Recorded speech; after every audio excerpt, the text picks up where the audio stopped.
Why do so many of us turn to food for comfort? Why? Why do we turn to food for comfort? I think there's a lot of reasons. There are so many reasons. I think one of them goes back to infancy. When we're born, what's one of the very first things we do? We seek out the breast, right? We seek out food because our brain is designed to survive. It is literally seeking survival the moment that we're born. And it seeks out that food right away, whether it's breast or bottle, irrelevant. That's what it's looking for immediately, as soon as we're born. It's survival. So that's triggered right away in our brain: food, survival, food, survival. And we keep going that way, right, for the longest time, right? Look at our kids. They're always running to us for food, always running to us for food, right? So we continue that pattern of food equals survival, food equals survival. But then as we grow, as we age, food becomes comforting. It becomes easy. When we think about what are the things that we remember from childhood. One of the very first things I always talk about is my mother's cinnamon rolls on Christmas morning. It's always food related. It's comforting, right? We want to feel comfort. There's three things we need to survive: love, safety, and belonging. And food covers all of those. When we get together with our friends and eat, we belong. When we get together with our friends and family and eat, we're safe, right? When we're sitting down for Thanksgiving, we feel the love. Food kind of covers all three of those. And somewhere along the way, we get the message messed up. Our wiring gets a little bit messed up in our programming. And instead of looking at food as survival, it now becomes safety, right? Comfort, safety and comfort. And how can we start to shift that? Like I said, right at the very beginning, the first thing is just recognizing that the pattern, recognizing our patterns. What is it that I turn to when whatever happens? What is it that I turn to when I feel this way? To do that requires us stopping and taking notice of our own patterns. Most of us go through the day just going through the day, right? We're on autopilot, right? I get up at 5:30, I feed the dogs, I do all the things, I eat breakfast, and then I get to work, and then I eat lunch, and then I get to work, and then we're on autopilot. And when we're on autopilot, we don't even know what we're doing. We just eat because we have to eat, Mhm. right? It's time to eat. I'm hungry, let's eat. And then we get back to work. But if we can start to shift that pattern in our brain and be conscious when we're eating instead of just eating by rote, right? We get our popcorn, we watch a movie, right? That's the pattern. We got to shift to those patterns. We got to recognize the patterns first and then shift them. So for me, I knew that some mental and emotional healing had to happen for this to become a realistic lifestyle change.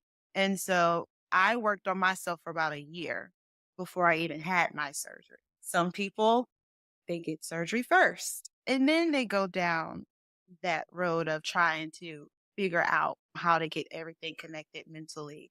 Which one do you feel is probably the best road to success or the best way to make it where it's not as difficult to go through? First, I want to say anybody who's had bariatric surgery, you did not choose the easy way out. Okay. I, Thank I you. really want people to hear Thank that. you.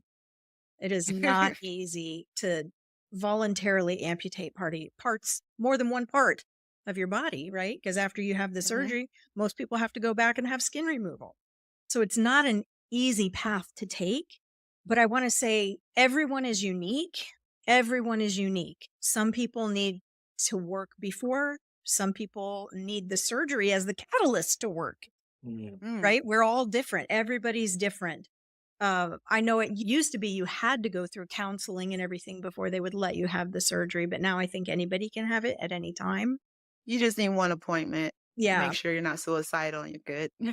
But it used to be like they required like a year or 2 years of counseling and diet, counseling and everything Yeah. to see if you could do it on your own without having the surgery. But I think for a lot of people, and correct me if I'm wrong, but I think for a lot of people, bariatric surgery is like a last ditch effort to take care of this thing that's probably been a lifelong issue for them.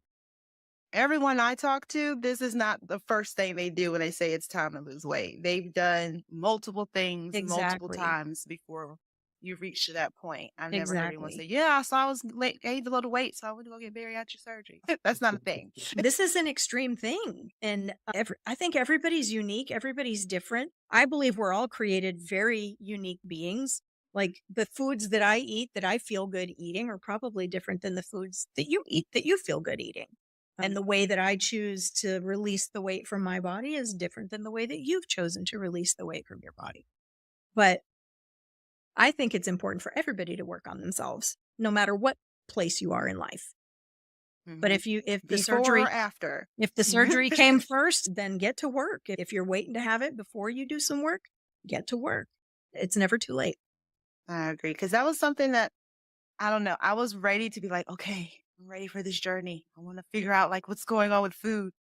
And when I had my one appointment, it was literally like 15 minutes. Yeah. And I was sad. I was like, wait, I'm not healed. Like I didn't have my aha moment. So that's why I personally was like, I need to do more. So I found a therapist and made my own appointments, but it definitely wasn't something that was required or encouraged by my surgeon. So I always think about that because sometimes it just honestly depends on your insurance. Some insurance, you only have to do it for a month and you can go ahead. Some require longer. So it doesn't seem like there's a standard to do that mental check-in either before or after, because even afterwards, they don't have any requirement for checking in with any type of therapist or anything. So I feel like that piece, you're almost like on your own a little bit to be responsible for addressing it. Right. And if again, if you're not there yet or if you don't even realize it, that can really impact your journey. And then for the people that don't have insurance, they're Mm, paying for all of this out of their own pocket. They might Mm. not mhm. go and get therapy Yeah. unless it's required because that's a big chunk of change. Yeah. Mine was just $20 copay. Yeah, but without the copay, it's a lot. It's It's expensive. Yeah. expensive. Yeah, all the way around. That's true too. What role do you think self-awareness plays when you're thinking about the relationship with food? Oh, it's critical. It's critical.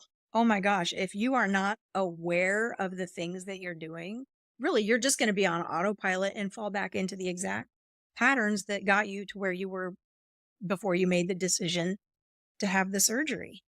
I knew a lady who had bariatric surgery and she would eat M&Ms for dinner. She would just fill up her little medicine cup sized stomach with M&Ms. She never made any changes. She was totally I don't know if she was not aware or if she just didn't care, but we have to be, and even if you don't have bariatric surgery, being self-aware and understanding like what type of food do I need to be eating to feel well? How much do I need to be eating to feel well? Do I even need 3 meals a day? Because my body being postmenopausal, I don't eat that much anymore. My digestion's super slow. Do I really need all of that? So being self-aware, I think, is critical when it comes to our relationship with food. Absolutely. A lot of people struggle with all or nothing thinking when it comes to food, right? Yes. How can they shift their mindset toward balance instead of perfection?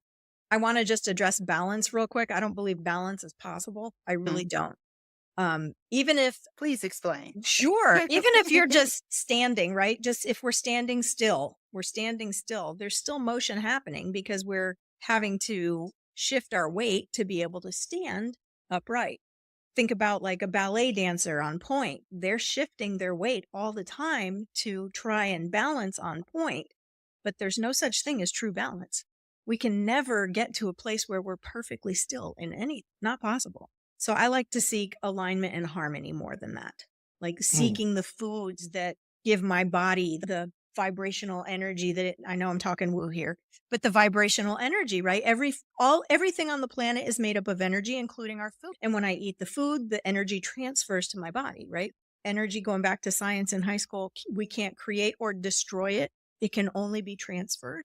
So the foods that I eat, that energy transfers to my body. So looking at the foods, again, this goes back to that intentionality, being self aware, looking at the foods and realizing this is what I feel. When I eat this, I feel good. When I eat that, I don't feel good. And this goes back to the mind-body connection, right? That intuition, trusting ourselves and knowing what is good and what is right for us. Before you go, make sure to subscribe and hit the like button and share this with someone walking their own path. Join the Facebook group Bariatric Paths, Your Journey, Your Tribe, and sign up at bariatricpaths.com to get all the details of upcoming events, support, and more. We're in this together. Go out there and crush it. This podcast is for support and inspiration only. It is not medical advice. Always talk to your doctor or care team about what's right for you.